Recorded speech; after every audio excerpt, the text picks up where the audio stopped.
You're listening to WayJ, Grand Junction's OG Waylon Jordan, with on-demand content from Town Square Media's 99.9 KEKB in Grand Junction, Colorado.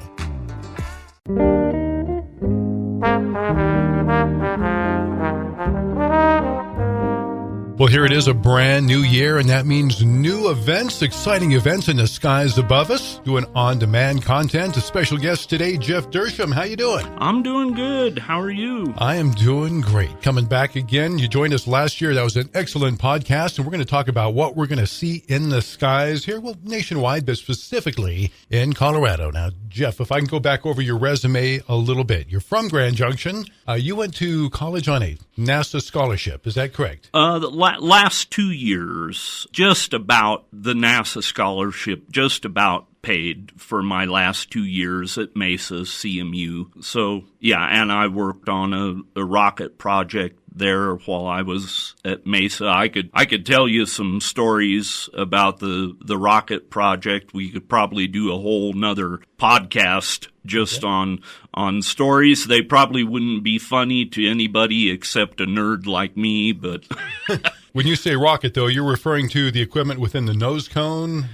Yeah, our part of the rocket project was the power subsystem and then what's called the squib circuit. And again, the squibs are explosive bolts on the nose cone of the rocket, and when it gets to a certain altitude, you send a signal to the rocket and a current goes through the squib circuit, and it blows those bolts, and the nose cone comes off the rocket so that the instruments can take their data. And in the meantime, you're an instructor and an author. Your book, Planets to Pulsars, The Citizen's Guide to the Universe, a book I strongly encourage everyone to pick up. Very highly rated book. I think you'll enjoy it. You're an instructor. Are you at Western Colorado Community College? Yeah, they're calling it CMU Tech now, I see. So changes but yes, basically Western Colorado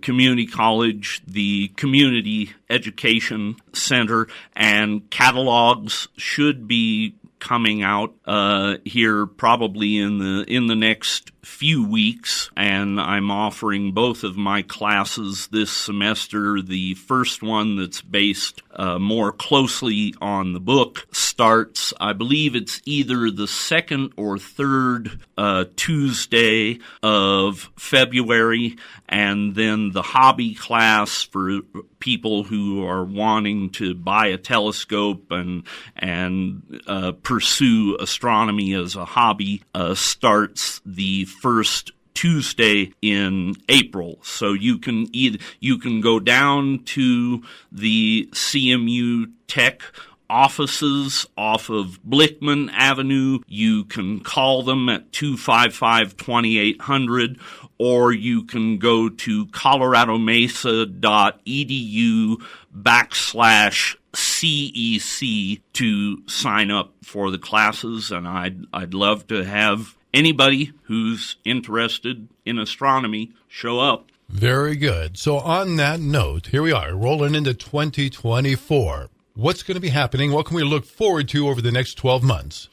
We've got a couple of lunar eclipses occurring. The first one is a total lunar eclipse that takes place on March 25th. The second one is just a partial lunar eclipse, so just a part of the Earth's shadow will cover the moon.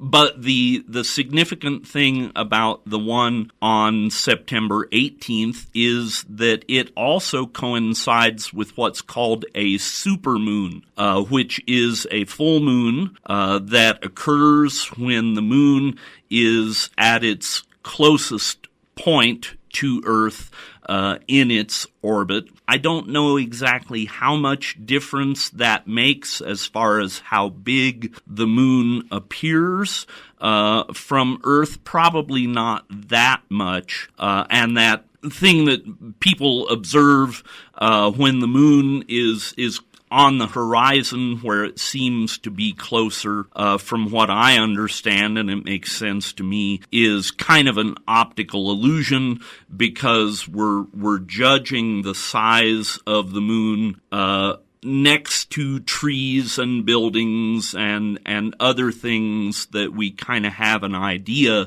how big they are, and that's what makes the moon appear bigger when it's on the horizon than when it's higher in the sky. So we've got that. This will be the last year for probably about a year or so that you will have the opportunity to see Saturn's rings through an amateur telescope, because the tilt of the rings varies.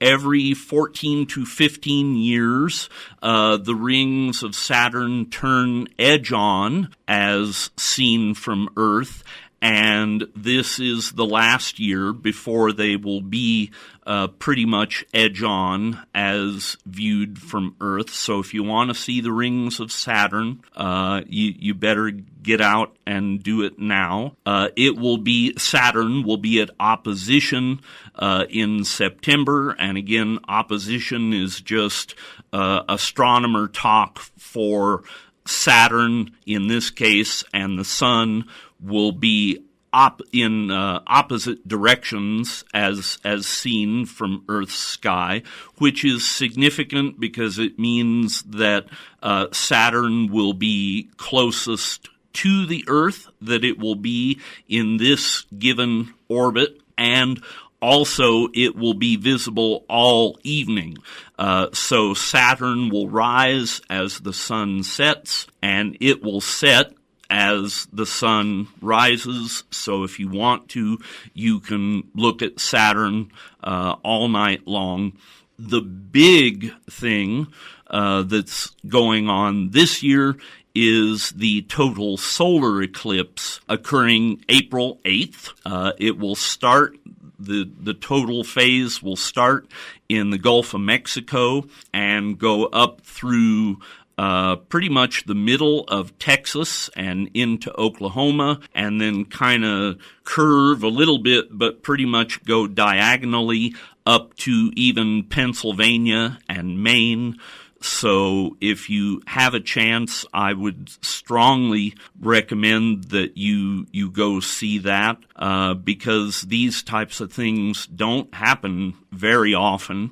I don't know how many people are aware, I would imagine not many, of exactly how lucky we have been in the United States just in the last decade or so, as far as opportunities to view what are otherwise really rare events, celestial events. Generally speaking, if you don't travel, about 1,000 miles, give or take, from where you live or where you were born, you're lucky to see one total solar eclipse, one annular solar eclipse, and I have now seen 2 annular eclipses, 1 total solar eclipse, 2 Mercury transits, and 1 Venus transit, all without having to go more than probably 600 miles from here in Grand Junction. So take advantage of it while you can. This will be the last total solar eclipse visible from the United States for a while. The good thing about the next one is that if you are still here in Grand Junction, you won't have to go anywhere to view that one, because the path of totality will come straight through Grand Junction. And may I ask a date on that? Do you have a projected date? It's the year is 2043, if I remember correctly, and I forget what month that occurs in. This one in April, we will see about 50%, give or take, coverage of the sun from Grand Junction. So that's not bad. That's more than I was kind of expecting. But if I know you, you're going to be getting in a car with one of your buddies and you're heading to Texas. Am I correct? Well, maybe not. We'll see. Maybe not for this one, since I've already seen the one that occurred in 2017 in Oregon. I may just set up my telescope with a solar filter in the backyard or somewhere and just see what I can see from here. But maybe I'll go look at it in Texas or somewhere. So with that, I have two questions for you. First question, we're going to backtrack to Saturn real quick. You mentioned amateur telescope. So for those of us with an interest, talking about Saturn again, would just an amateur store-bought telescope be adequate to see the rings? Absolutely, depending on the size, but it doesn't take a very big telescope to see the rings of Saturn. In fact, you probably could see them with a fairly good size pair of binoculars. But so when we talk about telescopes, when I talk about telescopes to my class, we refer to the aperture of the telescope, which is the diameter of the opening of the telescope in inches. So the one that I use is an 8-inch telescope. So it's 8 inches across the opening of the telescope that lets the light in. Probably all you would need is about a 3-inch telescope to see the rings of Saturn. Galileo even saw the rings of Saturn. He was one of the first to see the rings of Saturn, although he did not realize that that's what they were, rings. With his small telescopes and the optics of the time, which are nowhere near what modern day optics can produce. So yeah, it doesn't take much to see the rings of Saturn. And then my second question, we're going to revisit something I asked you last year. So can I use the word mentor? Sure. Dr. Gordon Gilbert. Sure. The late Dr. Gordon Gilbert from Colorado, Mesa University. Years ago, I took one of his physics classes, and he discussed total solar eclipses. Now, he had gone to see one, and I can't remember where he said he went. And the quote from him, I remember this very well, is when the eclipse was in effect, quote, "I heard angels sing." What do you think he meant, and what does that refer to? At the time, you kind of caught me off guard a little bit with that, and my answer was, duh, I don't know. And that, the reason I don't know, and what I would have said, what I probably should have said, is, my goodness, what a long, distinguished career that man had. Graduate of MIT under the tutelage of no less than Nobel Prize winner Steven Weinberg, who predicted, among other things, the existence of the W and Z bosons, subatomic particles, the existence of which has since been confirmed by numerous particle accelerator experiments. So, graduate of MIT, he was a staff astronomer at Kitt Peak Observatory in Arizona for many years, worked on the Voyager project, worked on the Hubble Space Telescope, although he was always sure to tell people that he did not work on the optics part, the part that got screwed up. I kind of, that was always funny to me. Yes, I worked on the Hubble telescope, but I did not work on that part that got messed up. So, that's why I didn't know what you were talking about, because my goodness, it could have been any one of a number of things, and how wonderful it was, how lucky I was to be one of his students. But then I was lucky to have all of the professors that I had when I went to Mesa State, CMU. Any one of them could have taught and did teach pretty much wherever they wanted to, but they chose at that particular point in their careers to teach at CMU because they wanted that small class size and they wanted the one-on-one interaction with the students. So I'm glad you cleared that up for me, that was when he witnessed a total solar eclipse. Like I said last time, the total solar eclipse that I viewed in 2017 was the closest thing that I have come to a sort of a religious experience, because you realize just how infrequently it happens, and just such a special event. So then would you recommend, when April 8th rolls around, if it's within someone's power to do so, set a course for one of the areas you mentioned? Absolutely. You better start thinking about it now. I would imagine that a lot of the hotels in those areas are probably already booked. I was lucky for this last annular eclipse in October. My buddy has a motorhome, and we were able to find a RV park in Mancos, Colorado, where we stayed, which was in the path of annularity, and were able to travel just a short distance into town to a park and set up the telescope and see it. But we had originally booked a space in, I forget whether it was Shiprock or Cortez, and about 2 months or so before we were ready to head out, the people called my buddy and said, "Oh, we overbooked.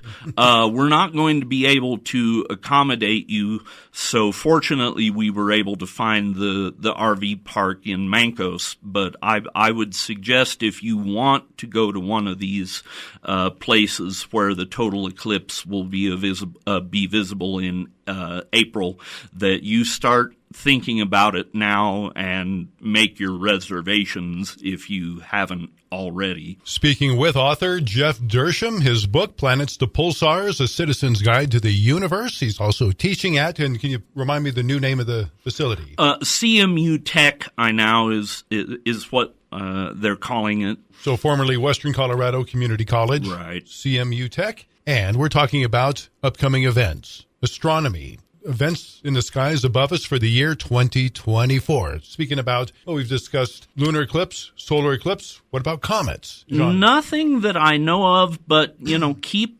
watching the internet. We're always discovering new comets, and one of them may turn out to be, the best one that we've seen in a while. So keep your eyes on the internet. The sun has been incredibly active lately, so it's not very often that an aurora borealis gets this far south, but there's always the possibility. www.spaceweather.com is a good resource to check on the activity of the sun and how likely it might be that an aurora will get this far south. I've only seen one aurora that I know of for sure here in Grand Junction. It was many years ago. One of the members of the Astronomy club called me up one night and said, "Hey, Jeff,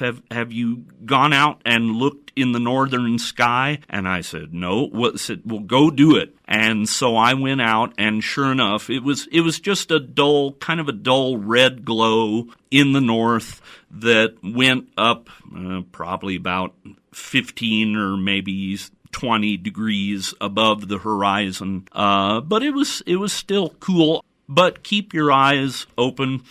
And then as far as scientific discoveries go, oh my goodness, what a wonderful, exciting time that we live in, particularly with the launch of the James Webb Space Telescope. Just about every other week or so, I see some new discovery, some groundbreaking discovery that has been made by the James Webb Space Telescope. One that caught my attention just probably about 5 or 6 months ago was a researcher or a group of researchers, I forget who it was, claimed that certain data taken by the James Webb Space Telescope was consistent with what they termed a dark star. So most stars, our sun included,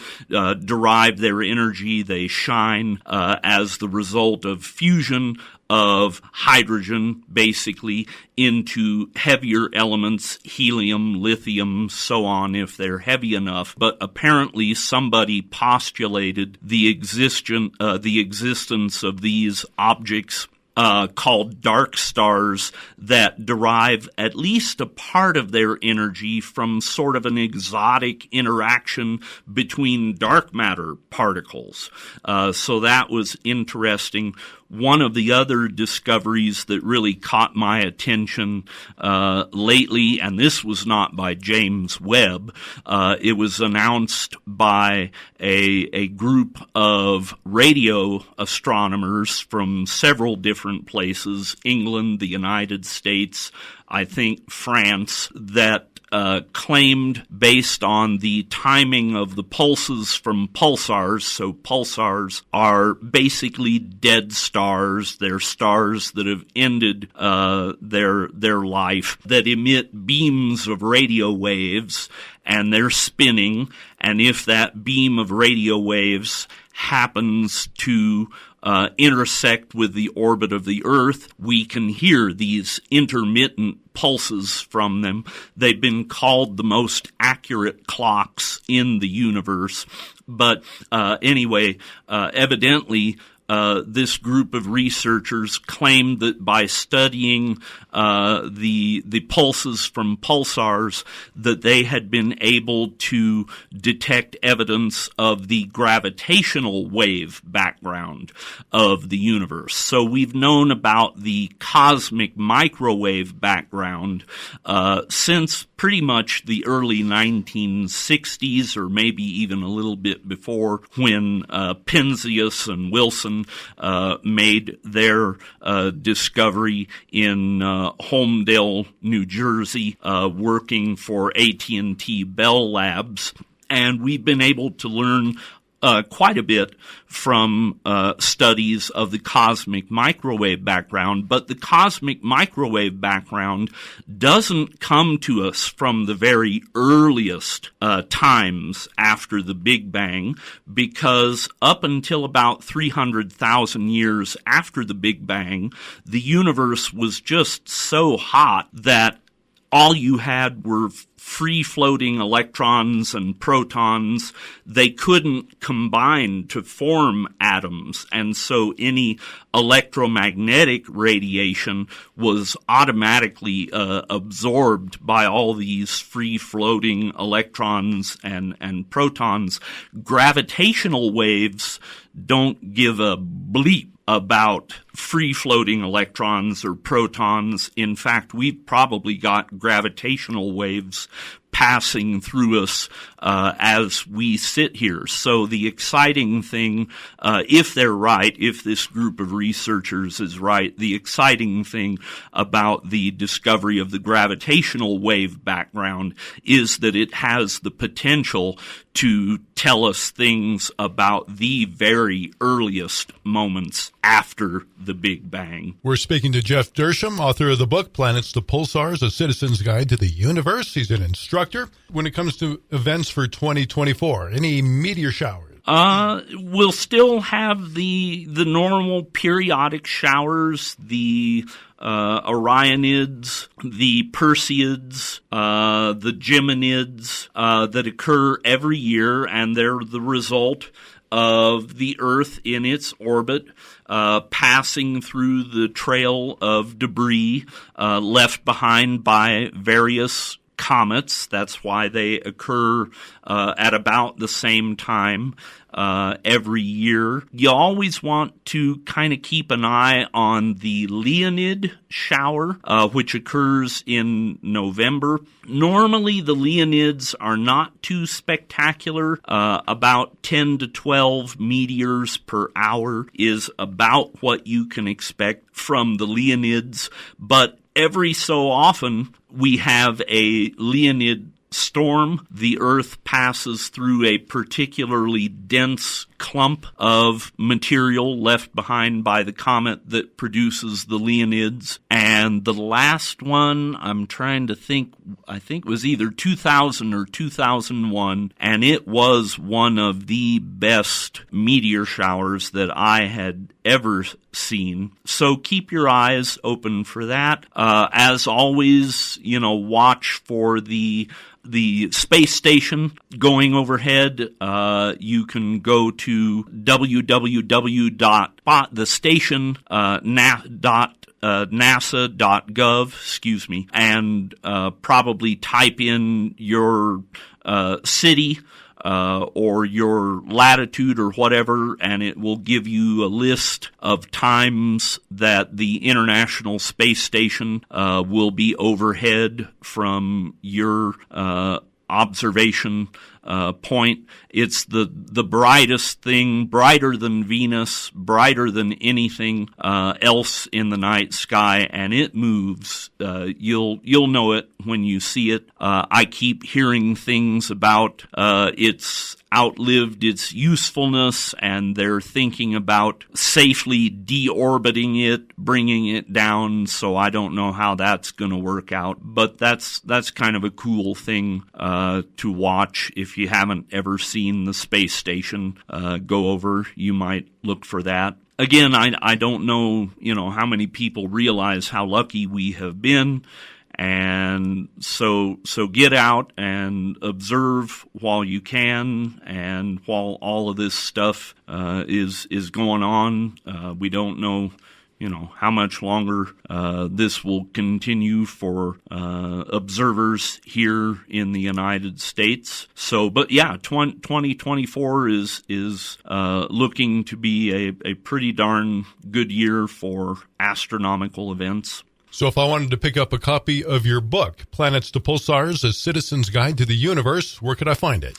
It's available on Amazon.com. I had one of my most recent students tell me that she got a copy through Barnes & Noble here in town. Used to be that the museum downtown carried some. I don't know if they have any more left. I haven't checked with them in a while. The Monument Visitors Center had a few for a while, but I imagine they're all gone by now. So I would say probably Amazon.com is your best bet to get one. And if I wanted to take your course, can you give me those addresses again? Yeah, sure. You can visit the campus, the CMU Tech campus off of Blickman Avenue, or you can call them at 255-2800, or you can go online to coloradomesa.edu/CEC and sign up